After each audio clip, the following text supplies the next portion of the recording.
बाबू जन्मे है कृष्ण कन्हैया गोकुल में बाजे बधैया हो। जन्मे है कृष्ण कन्हैया गोकुल में बाजे बधैया हो। होरिला के दादा जन धन लुटावे, होरिला के दादा जन धन लुटावे, होरिला के दादा जन धन लुटावे। दादी खेलावे ललनवा नगर में बाजे बधैया हो। दादी खेलावे ललनवा नगर में बाजे बधैया हो।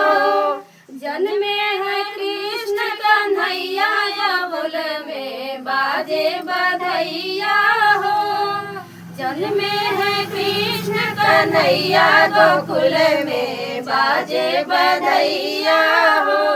होरिला के पापा अन धन लुटावे, होरिला के पापा नचिया करावे, होरिला के पापा नचिया करावे।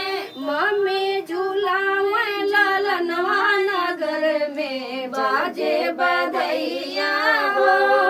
मम्मी झूलावे ललनवा नगर में बाजे बधैया हो। जन्मे है कृष्ण कन्हैया गोकुल में बाजे बधैया हो। जन्मे है कृष्ण कन्हैया गोकुल में बाजे बधैया हो।